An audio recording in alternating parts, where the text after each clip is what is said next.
Do your job.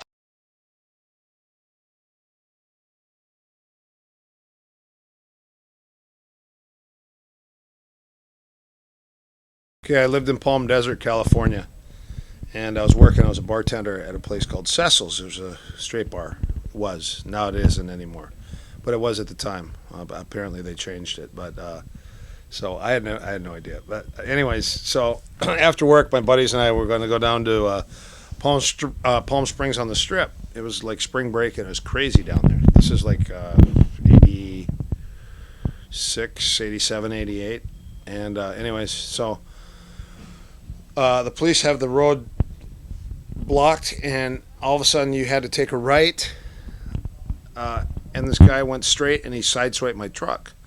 So I put my hand out the window and I signaled him down. My truck was a Toyota, big wheels. It was lifted really high, and he was in a new Mustang. So, anyways, this guy pulls up, and he gets out, and I go, listen, give me your insurance. You know, you just hit my truck. You hit the side of my truck, and he goes, sorry, I don't have insurance. And this guy was as high as a kite, driving his car and totally tweaking out. And so I go, listen, he goes, where did I hit your truck? And I go, listen, I go, get out of your car, look. So anyways, I went to show him. I go, look, and I'm back behind my truck, and all of a sudden I'm in between his bumper and my truck bumper, and all of a sudden he takes his foot off the brake and his car coasts into my bumper, but I'm between them.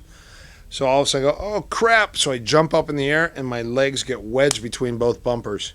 And as my legs are wedged between both bumpers, I can hear my shin crunching, like this crunching noise. And I'm like, back up, back up. So he backed up, and I fell down, and my legs were kind of numb. And I was like, man, you better have insurance. So he didn't have insurance. So I go, listen, you're going to have to pay me some money. I go, you just hit my truck, and you just sandwiched my legs and crunched my shin bones. So my buddy went to jump in my truck, and I jumped in his car. He goes, well, let's take care of it down here then. So because we were right there, and I think he was afraid that the police were going to come. So so we started pulling down the street. I jumped in his car, and my buddy jumped in my truck, and my clutch had to go to the floor, all the way to the floor for the truck to start, and he couldn't figure that out.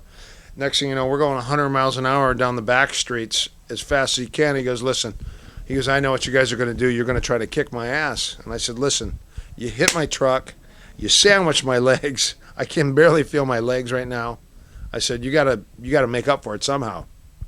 So he reaches down between his legs under his seat and pulls a gun out. And as soon as he pulls a gun out, I go, oh crap, a gun. So I catch it, and I pin the gun to his leg, and I shove it into his crotch, and his finger's on the trigger. And I was gonna pull the trigger because he pulled a gun. I thought he was gonna shoot me.